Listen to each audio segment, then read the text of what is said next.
Hi, ഇന്നത്തെ വീഡിയോയിൽ എല്ലാവർക്കും ഇഷ്ടപ്പെടുന്ന രുചികരമായ ഒരു മധുഹത്ത് തയ്യാറാക്കിയാലോ. ആദ്യം നമുക്ക് മന്തിയുടെ ഏറ്റവും പ്രധാനപ്പെട്ട മസാല തയ്യാറാക്കാം. മസാലയുടെ ഇൻഗ്രീഡിയൻസ് ഒക്കെ ഞാൻ കമൻറ്റ് ബോക്സിൽ കൊടുക്കാട്ടോ. അത് നന്നായി പൊടിച്ച് മാറ്റി വെക്കാം. ഇനി കുക്കർ അടുപ്പിൽ വെച്ച് സൺഫ്ലവർ ഓയിൽ ഒഴിക്കാം. അതിലേക്ക് 5 സവാളയും ഒരു ക്യാപ്സിക്കനും ചേർത്ത് നല്ല ഗോൾഡ് നിറമാകുന്നത് വരെ വഴറ്റാം.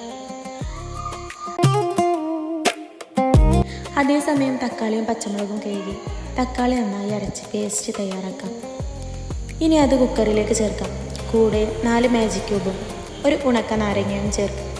മാജിക് ക്യൂബ് നന്നായി ഉടച്ച് മിക്സ് ചെയ്യണം. ഇനി നമുക്ക് മധുഹത്ത് മസാല ചേർക്കാം.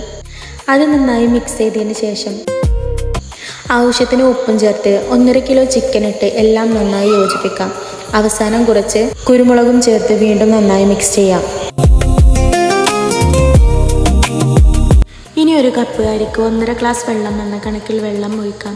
കഴുകി വെച്ച് ബസുമതി അരിയും പച്ചമുളകും ചേർത്ത് ഒന്ന് ഇളക്കി കുക്കർ അടച്ചു വെക്കാം. 1 വിസിൽ വന്നാൽ നല്ല രുചിയുള്ള മധുഹത്ത് റെഡി.